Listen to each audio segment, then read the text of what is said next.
Umaga, ako si Fritzy Cabial. Narito na ang mga balita sa oras na ito.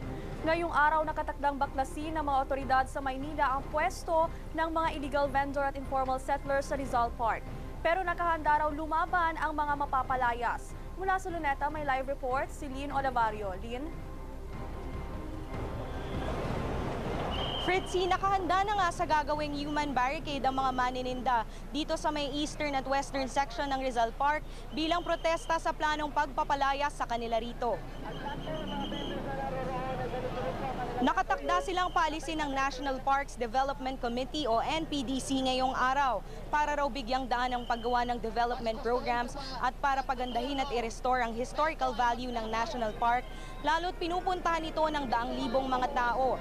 Problema raw kasi ng NPDC na dinudumihan, tinitirhan at sinasampayan pa raw ng mga vendor ng mga damit ang Rizal Park.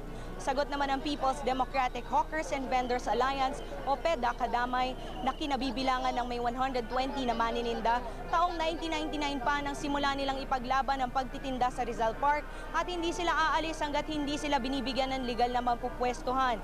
Hindi raw nila kayang bayaran ng 200 piso bawat araw na upa sa pwesto dahil sa kahirapan. Bukod dito ay nililinis naman daw nila ang kanilang paligid.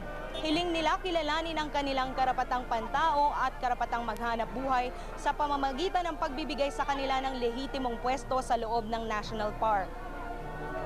Fritzy, mamaya nga ay magsusunog ng kabaong ang mga militanteng grupo bilang simbolo ng pagpatay sa kanilang kabuhayan. Sa panig naman ng NPDC, susubukan muna nilang makipag-usap sa mga vendors para maiwasang magkasakitan habang nakaantabay naman ang grupong magbabaklas sa mga stalls anumang oras. Fritzy?